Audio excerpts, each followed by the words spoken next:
नमस्कार, आप देख रहे हैं अर्थ न्यूज डिजिटल प्लेटफॉर्म। मैं हूं आपके साथ अमन शर्मा। इस समय की बड़ी खबर जम्मू कश्मीर से आ रही है, जहां पर उपराज्यपाल मनोज सिन्हा द्वारा जो है वो 2 सरकारी कर्मचारियों को टर्मिनेट कर दिया गया है, क्योंकि इनके टेरर लिंक्स जो हैं वो सामने आए हैं। जिसके बाद लेफ्टिनेंट गवर्नर मनोज सिन्हा द्वारा जो है वो दोनों इन सरकारी कर्मचारियों को जो है वो समय रहते टर्मिनेट कर दिया गया है। पूरी जानकारी मैं आपको बताना चाहूँगा। एलजी मनोज सिन्हा ने 2 और सरकारी कर्मचारियों को जो है वो उनके टेरर लिंक्स के चलते तुरंत जो है वो उन्हें नौकरी से बर्खास्त कर दिया है। जम्मू कश्मीर के लेफ्टिनेंट गवर्नर मनोज सिन्हा ने ये बड़ा फैसला लिया है। बर्खास्त किए गए कर्मचारियों में पहला नाम है फराद अली खांडे, जो कि रामबन के एजुकेशन डिपार्टमेंट में एक 4th क्लास एम्प्लॉय के रूप में काम कर रहा था। और जानकारी के मुताबिक फराद अली खांडे को इनके लिंक के जो है वो उसके साथ पाए गए हैं, जिसके बाद इस व्यक्ति को भी जो है वो टर्मिनेट कर दिया गया है। सोर्सेज के अनुसार वो लंबे समय से इस बैंड ऑर्गेनाइजेशन के लिए लॉजिस्टिक और ग्राउंड सपोर्ट जो था वो प्रोवाइड कर रहा था। और दूसरा नाम मोहम्मद शफी डार, जो बांडीपुरा में रूरल डेवलपमेंट डिपार्टमेंट में क्लास 4th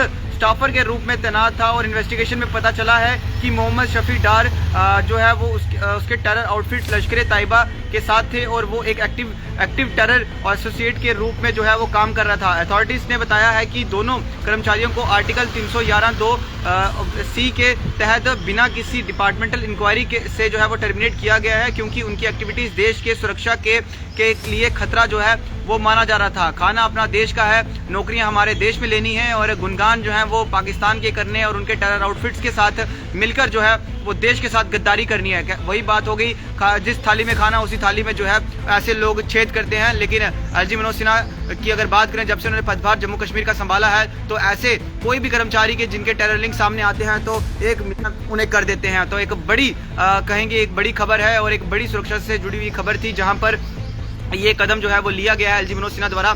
और ये कदम जो है वो एक बड़ा क्रैकडाउन का हिस्सा जो है वो माना जा रहा है, जहां पर JNK एडमिनिस्ट्रेशन सिस्टमेटिकली उन लोगों पर एक्शन ले रही है जो सरकारी सिस्टम के अंदर रहकर टेरर नेटवर्क को सपोर्ट कर रहे हैं। ये फैसला एक स्ट्रॉन्ग मैसेज देता है कि देश की सुरक्षा के खिलाफ किसी भी तरह की लापरवाही को बर्दाश्त जो है वो नहीं किया जाएगा, चाहे वो किसी भी पद पर क्यों ना तैनात हो, चाहे वो कोई भी सरकारी कर्मचारी जो है वो किसी पद पर तैनात क्यों ना हो। अगर उसके टेरर लिंक्स पाए जाएंगे तो उसे कोई भी इंक्वायरी इसके साथ नहीं की जाएगी, सीधा टर्मिनेट किया जाएगा और आगे की इंक्वायरी जो है वो सिक्योरिटी फोर्सेज द्वारा की जाएगी। तो एक बड़ी कामयाबी है, जहां पर एलजी मनोज सिन्हा द्वारा जो है वो 2 सरकारी कर्मचारियों को बर्खास्त कर दिया गया है नौकरी से, क्योंकि इन दोनों के टेरर लिंक्स जो है वो पाए गए हैं। और ये दोनों सरकारी कर्मचारी 4th क्लास के तैनात थे, और एक स्टाफर के रूप में तैनात था, और एक एजुकेशन विभाग में तैनात था, एक बांडीपुरा और एक रामबन में जो थे ये तैनात थे। वही बात होगी, खाना अपना देश का और गुणगान गाना पाकिस्तान का। तो ऐसी कार्रवाई की गई है, और लगातार ऐसी क्रैकडाउन जो हैं वो सिक्योरिटी फोर्सेज द्वारा किए जा रही हैं। और साथ ही साथ एलजी मनोज सिन्हा की अगर बात करें तो उनकी भी दाद देनी होगी कि ऐसे कर्मचारियों पर क्विक एक्शन जो है वो करते हैं। फिलहाल आम जनता इस वीडियो को शेयर करिएगा, कमेंट बॉक्स में राय जो है वो साझा करिएगा। देखते रहते हैं। कैमरा पर्सन अश्विनी के साथ दीजिए इजाजत। नमस्कार।